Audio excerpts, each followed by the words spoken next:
जय हिंद साथियों, प्रणाम। और आज की पाठशाला गुरुजी ज्ञान क्लासेस फॉर यू में आप सभी का स्वागत है। साथियों, जैसे कि एलटी का एग्जाम अब निकट है, तो इसी कड़ी में मैं आज आपको जो पेपर का प्रथम भाग है उससे रिलेटिव, जहां पे 30 नंबर के मनोविज्ञान और दर्शन शास्त्र पर आधारित प्रश्न आएंगे, उसी में जो सबसे ज़्यादा इंपॉर्टेंट टॉपिक रहेगा आपका राष्ट्रीय पाठचर्या रूपरेखा 2005 या नेशनल करिकुलम फ्रेमवर्क। तो साथियों, इस पर हम आज चर्चा करेंगे, जानेंगे इंपॉर्टेंट फैक्ट इस क्वेश्चन में, इस वीडियो में। तो चलो स्टार्ट करते हैं। पहला है, यहाँ पे लिखा है कि जैसे राष्ट्रीय पाठचर्या का वर्णन कौन सी अनुसूची में किया जाता है। तो साथियों, आपको याद रखना है 8वीं अनुसूची में। 8वीं अनुसूची में राष्ट्रीय पाठचर्या का वर्णन किया गया है। अगला देखें हम, तो एनसीएफ का हिंदी में अनुवाद किसने किया। क्वेश्चन आ सकता है कि जो एनसीएफ है उसका हिंदी में अनुवाद किसने किया। तो श्रीमती प्रभूति सक्सेना और श्रीमान प्रभात रंजन ने। बढ़ते हैं साथियों अगले पॉइंट पे कि एनसीएफ 2005 की रूपरेखा। तो इसमें बहुत सारे केवल हम जो इंपॉर्टेंट पॉइंट है उन्हीं पे हम चर्चा करेंगे।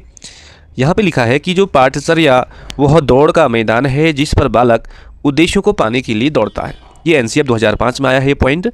अगला है कि भारत में अभी तक 4 बार एनसीएफ की रूपरेखा बन चुकी, जैसा कि मैंने पिछली वीडियो में आपको बता दिया था।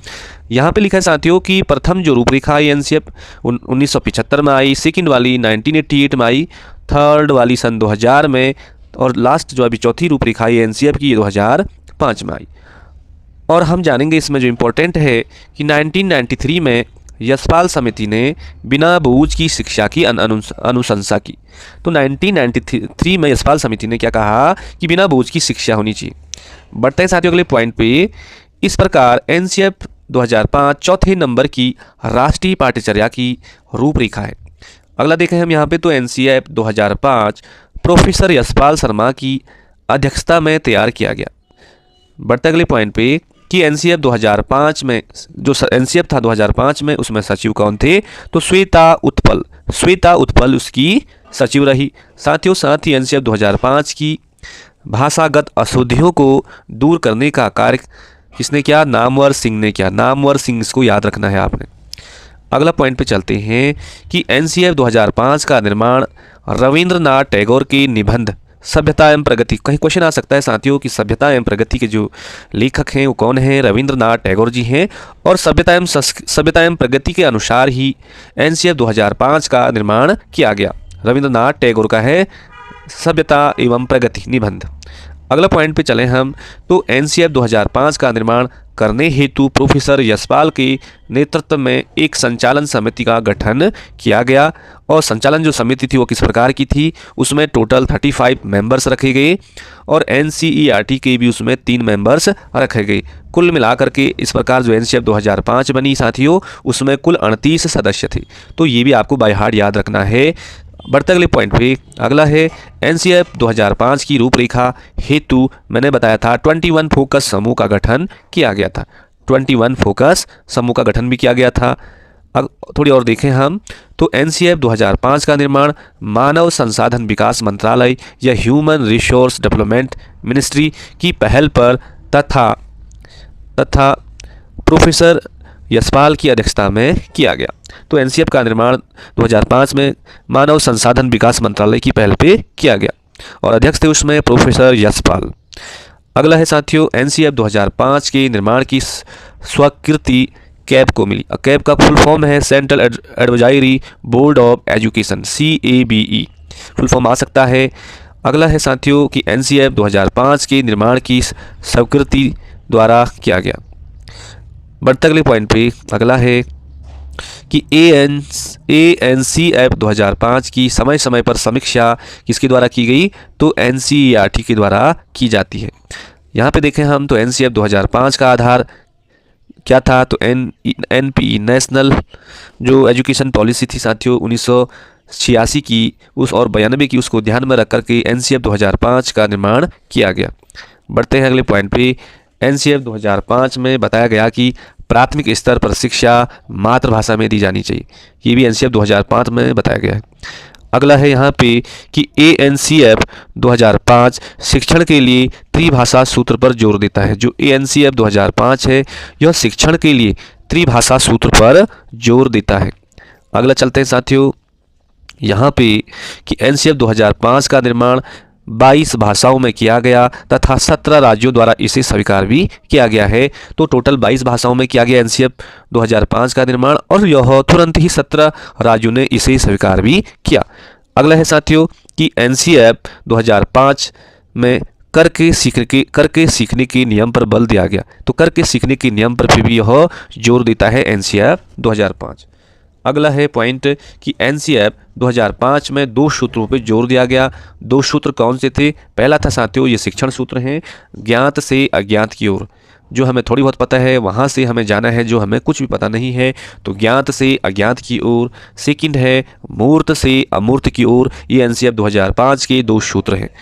बढ़ते हैं साथियों अगले पॉइंट पे। अगला है यहाँ पे कि एनसीएफ 2005 संरचनावाद अथवा निर्मितवाद की अवधारणा पर बल देता है, जिसमें छात्र स्वयं ज्ञान का निर्माण करता है और शिक्षक सुविधा प्रदाता की भूमिका में होता है, ना कि निर्देशनकर्ता की। तो एनसीएफ 2005 में जो शिक्षक की भूमिका है वो सुविधादाता या प्रदाता की भूमिका है, ना कि निर्देशनकर्ता की।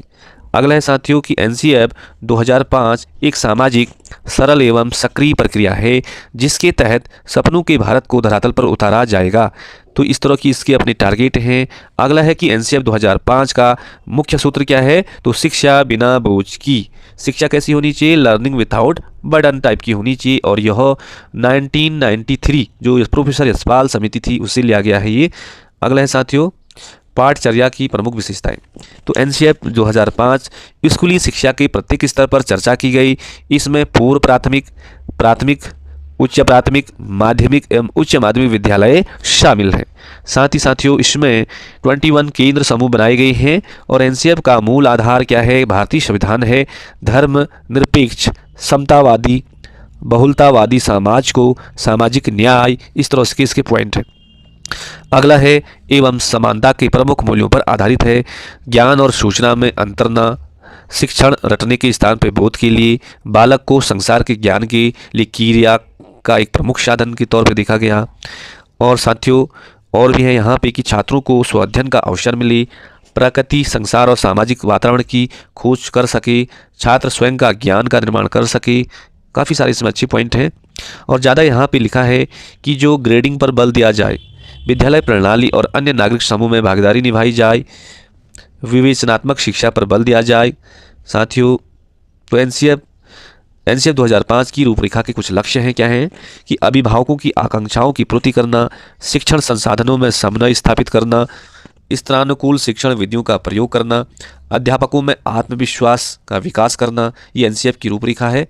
और यहाँ पे और लिखा है कि शारीरिक और मानसिक विकास पर बल देना, विद्यार्थियों का सर्वांगीण विकास करते हुए उनमें मानवीय मूल्यों का विकास करना, विद्यार्थी में पढ़ने के लिए रुचि जागृत करना। ये एनसीएफ में रखे गए हैं ये बातें। और साथियों और भी है इसमें कि भारतीय संस्कृति का संरक्षण एवं विकास एवं राष्ट्रीय एकता का विकास करना। अब यहाँ पे देखिए हम तो एनसीएफ 2005 के तहत 5 इसमें अध्याय शामिल हैं। पहला है परिक्षेप्य। सेकंड देखें हम तो यहाँ पे लिखा है सीखना और ज्ञान, लर्निंग ऑफ नॉलेज। तीसरा सब्जेक्ट देखें हम तो ये है पाठचर्या के क्षेत्र, स्कूल की व्यवस्था व आकलन। चौथा पॉइंट पे चले हम तो यहाँ पे लिखा है साथियों विद्यालय और कक्षा का वातावरण। और लास्ट पॉइंट देखें हम यहाँ पे तो व्यवस्थागत सुधार। इस तरह से ये इसके 5 अध्याय रखे गए एनसीएफ में। और आगे बढ़े हम तो राष्ट्रीय पाठचर्या 2005 के 5 मार्गदर्शी सिद्धांत भी हैं। कितने हैं? 5 ही हैं। पहला क्या है कि ज्ञान को विद्यालय के बाहर के जीवन के साथ जोड़ना। सेकंड है सुनिश्चित करना कि अधिगम रटने की विधियों से परे है या नहीं है। तीसरा है साथियों पाठचर्या को समृद्ध बनाना। और पांचवा है यहाँ पे चौथा यहीं पे है साथियों कि परीक्षाओं को अधिक लचीला और कक्ष के जीवन के साथ समेकित होना चाहिए। और पांचवा जो है इसका कि देश को लोकतांत्रिक नीति के अंदर सरोकारों को ध्यान में रखते हुए निर्णायक पहचान को पोषण देना। तो एनसीएफ 2005 के अंत बालक बालिकाओं में सामाजिक गुणों का विकास करने के लिए सामाजिक अध्ययन में राजनीति विज्ञान, इतिहास, अर्थशास्त्र, भूगोल विषयों को शामिल किया गया। अगला है साथियों, यहाँ पे है कुछ इंपॉर्टेंट पॉइंट कि एनसीईआरटी 2005 में 4 अन्य क्षेत्रों को भी जोड़ा गया। पहला इसमें कार्य, दूसरा इसमें कला एवं पारंपरिक दस्तकारियाँ, तीसरा इसमें स्वास्थ्य एवं शारीरिक शिक्षा और लास्ट इसमें शांति एवं योग। तो ये भी एनसीईआरटी के 4 अन्य क्षेत्र हैं। बाकी साथियों इसमें कुछ और चीज़ें हैं यहाँ पे कि पाठ्यक्रम और पाठ्यचर्या में क्या अंतर होना चाहिए। पाठ्यक्रम एनसीईआरटी में लिखा गया है कि शिक्षा केंद्रित होनी चाहिए और पाठ्यचर्या कैसी होनी चाहिए, विद्यार्थी केंद्रित होना चाहिए। और पाठ्यक्रम अल्पकालीन होना चाहिए, पाठ्यचर्या दीर्घकालीन होना चाहिए। ये तो उसके क्षेत्र हैं। साथ ही हम तीसरे पॉइंट पे चलें तो पाठ्यक्रम कैसा होना चाहिए, संकुचित क्षेत्र होना चाहिए और पाठ्यचर्या व्यापक क्षेत्र होना चाहिए। पाठ्यक्रम में शिक्षकों द्वारा इसका निर्माण होना चाहिए और पाठ्यचर्या क्या शैक्षणिक एजेंसियों द्वारा इसका निर्माण होना चाहिए। अगला है साथियों, उद्देश्य प्राप्ति का साधन है, उद्देश्य प्राप्ति का साध्य है। तो इसमें काफ़ी सारे इंपॉर्टेंट पॉइंट हैं जो कि आपने देख लिए हैं। और यहाँ पे कुछ लिखा गया है साथियों कि जो पाठचर्या के प्रकार हैं वो बाल केंद्रित होनी चाहिए, बाल केंद्रित पाठचर्या होनी चाहिए। और निर्माण का जो आधार है, कैसे कौन पाठचर्या को तैयार करेगा, तो उसका दार्शनिक आधार होना चाहिए। साथ ही पाठचर्या अनुभव केंद्रित पाठचर्या होनी चाहिए और मनोवैज्ञानिक उसमें आधार होना चाहिए। और देखें हम तो शिल्प केंद्रित पाठचर्या होनी चाहिए, वैज्ञानिक आधार होना चाहिए। अगला देखें हम तो विषय वस्तु आधारित पाठचर्या होना चाहिए और ऐतिहासिक आधार होना चाहिए उसका। अगला देखते हैं साथियों, 5वां स्व संबंध आधारित पाठचर्या होनी चाहिए और सामाजिक उसमें आधार होना चाहिए। अगला देखें हम 6वां तो क्रियात्मक इसमें पाठचर्या होनी चाहिए, सांस्कृतिक आधार होना चाहिए। और देखें हम इसमें तो एकीकृत पाठचर्या होनी चाहिए, कोर पाठचर्या होनी चाहिए। ये तो इसमें कहा गया है।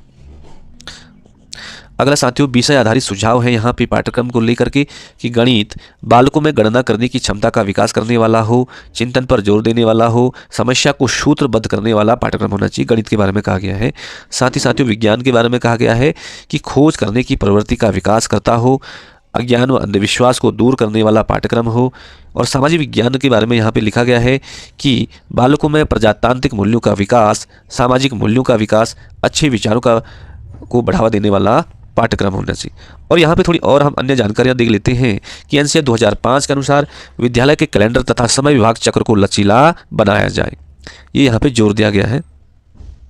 साथ ही दोस्तों यहाँ पे और भी बहुत सारे इंपॉर्टेंट पॉइंट है कि एनसीईआरटी 2005 में सुझाव दिया गया है कि 10वीं कक्षा की बोर्ड परीक्षा ऐच्छिक हो, कैसी हो, ऐच्छिक हो। और नेक्स्ट पॉइंट देखें हम तो एनसीईआरटी 2005 की अवधारणा का संबंध मनोविज्ञान की संरचनावाद संप्रदाय से हो, संरचनावाद संप्रदाय से हो। अगला देखें हम तो एनसीईआरटी 2005 के अनुसार शिक्षक की जो भूमिका हो कैसी हो, सुविधा प्रदाता हो, सुविधा प्रदाता हो। और लास्ट पॉइंट देखें साथियों हम तो एनसीईआरटी 2005 ने कंप्यूटर तथा पर्यावरण शिक्षा को अनिवार्य रूप से लागू करने का उद्देश्य रखा गया है। उसमें कंप्यूटर हो गया, पर्यावरण शिक्षा ये तो बहुत ज़्यादा कंपलसरी है। तो साथियों ये थे एनसीईआरटी से रिलेटिव कुछ इंपॉर्टेंट फैक्ट। अच्छे लगे होंगे तो दोस्तों मनोबल बढ़ाने के लिए एक लाइक कमेंट जरूर करें। धन्यवाद, नमस्कार।